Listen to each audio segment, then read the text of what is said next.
obviously are here at COP28, hoping that COP28 will yield something a lot better than the previous COPs. I wish I had come here first, because I just spoke in the plenary session. I could have taken this and held it up for all the heads of states to see my speech.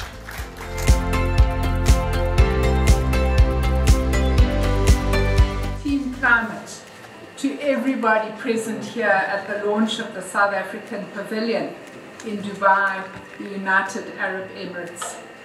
This launch marks an important milestone in the journey that started at COP23 in Bonn, Germany. The South Africa Pavilion showcases the mutually beneficial relationship that exists between government and the National Business Initiative.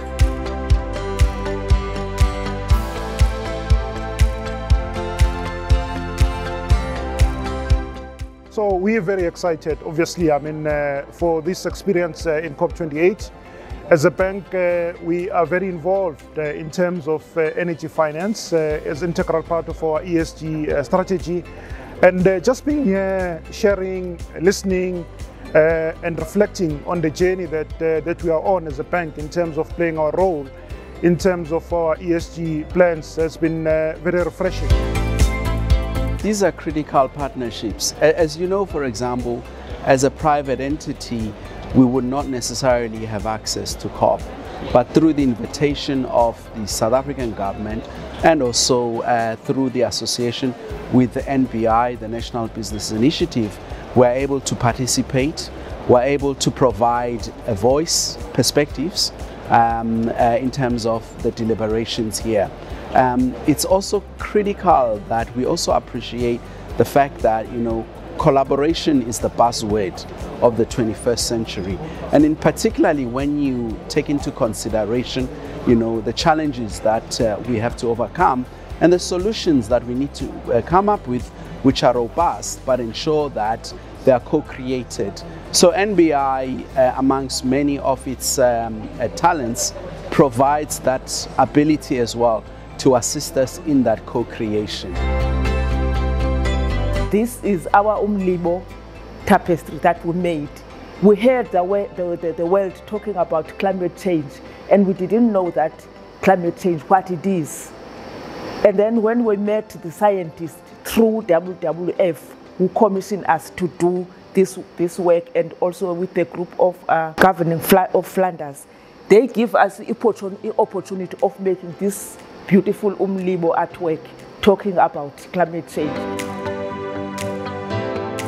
So in terms of this particular COP, what we're seeing is that the issues that affect emerging economies is being elevated. The just transition is particularly important from a South African context, from a Sasol context. We are decarbonizing our operations, moving from a coal-based operations largely to now a more diversified energy mix being included, including renewables. We're looking for gas. We're also trying to move into green hydrogen. With those shifts, we will see just transition implications if it's not managed. And so for us, this COP really allows us to have the conversations that impact the country most. Particularly when you take into account that we want to transition into low carbon transition minerals and grow our renewable energy business Synergy, which we see as a very big contribution not only to the energy security concerns that are currently occurring globally, but also as our contribution to addressing some of the national challenges that we face as a country. This side, we are talking about what is happening. If it's raining, it rains a lot. If it's hot, it's extremely hot. And then if it's cold, it's also over and over cold. At Opgen Research and Conservation, we like to talk about science for impact. It's very important for us to be part of the game, to be a player, but not just sitting in an office in Johannesburg, also taking our message out to the rest of the world. We've come here with the South African Pavilion. We've been part of that. That's been really good for us. We've also taken time to go and visit other pavilions, other African nations and other nations. as well as going into the innovation hub in the green zone and seeing what the world is doing and telling them what we're doing so we can be an integral part of what's going on and help move the dial and be part of that effort for sustainability. COP28, 8 years after the Paris conference, it's now time to reflect. And I think we are at an inflection point. We are at an inflection point because we do realize that we have great ambitions, but there is a massive gap in terms of investments required to meet our targets. And that's the key message. How can we mobilize these investments required?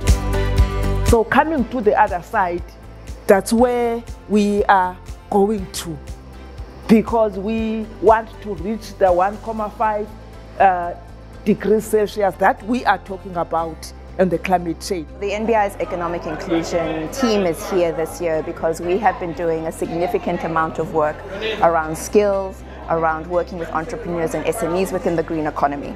And we feel that we've got a strong base to leverage off in terms of our commitment and the private sector's commitment to achieving the objectives discussed here at COP. The PCC is 3 COPs old. Our first COP was in Glasgow at COP26, and there we were supporting South Africa to formalize and finalize the political declaration for the JET Investment Plan Partnership. Last year's COP was also very significant in the sense that we had, as a country, approved the JET investment plan, and we were supporting at that time the project management unit in the presidency to elaborate that plan. But interestingly enough, we had also by then had Cabinet approve the Just Transition Framework. This year at COP, together with the PMU, we are here to move from planning to implementation. And then if you look at the overall of it, of the Umlibo tapestry, you will see the image of a butterfly. Talking about the butterfly, we said that butterfly is a beautiful thing, and a butterfly, it's something that we associate it to women. The African Climate Foundation is very new. It's 3.5 years old, and our mission is really to solve challenging and complex climate issues, both from a point of view of sectors that are vulnerable to climate risk and improving the conditions to address that within the national sphere and at a local level.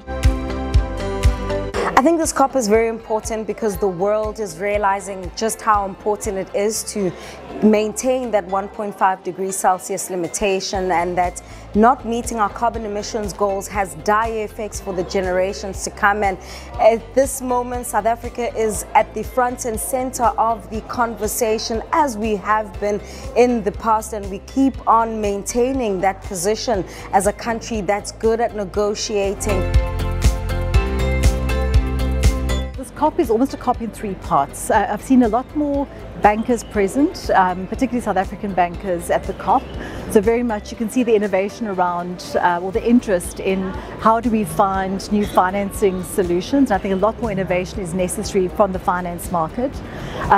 Then there's the environmental activists who are still perpetuating the conversation of energy transition. And excitingly, the dialogue around economic transition is becoming a lot stronger.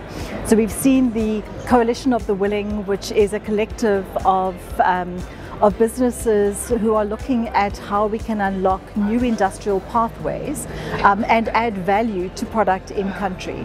So it's quite, we often said that the environmental threat is a catalyst for change, but the real opportunity is green industrialization and reindustrialization of the South African economy. Butterfly, because it's a beautiful thing, from the bad to the good. So it's something that is shown on our Umlibo tapestry behind. My name is Laura Pereira. I'm an associate professor at the Global Change Institute at Wits University and also a researcher at the Stockholm Resilience Center. And I've really been here wearing multiple different hats. The first is as the co-PI on the Future Ecosystems for Africa program, which is funded by Oppenheimer Generations Research and Conservation. And that's been the events we've been having at the Pavilion. And today we hosted one on Global South perspectives and the need need for science from the majority world to sort of influence the negotiations and decision making. And we work with MBI on a few projects, one of them being the Climate Finance Accelerator Program. That's wonderful to see these projects and these programs also being highlighted on the COP28 platform. Contributions, and business stepped up to say wherever there's a shortfall, business will consolidate itself and ensure that there is at least some climate action that is occurring in the midterm, to a point now where business is the centerpiece of most of the contributions, as well as any other component that speaks to climate action. So every other country that you'll find in terms of their contributions, you'll find that private participation, private sector participation, private sector contributions make up a large portion of what they're putting down. Because we're interested in climate change adaptation, which is often highlighted as being important, but in very many ways is the second cousin in the conversations. Umlibo is the connection to the world. That's why we said we are talking in one voice with Umlibo. We are the globe, so we have to be connected like Umlibo, talking together. Umlibo is something that is bringing everybody together.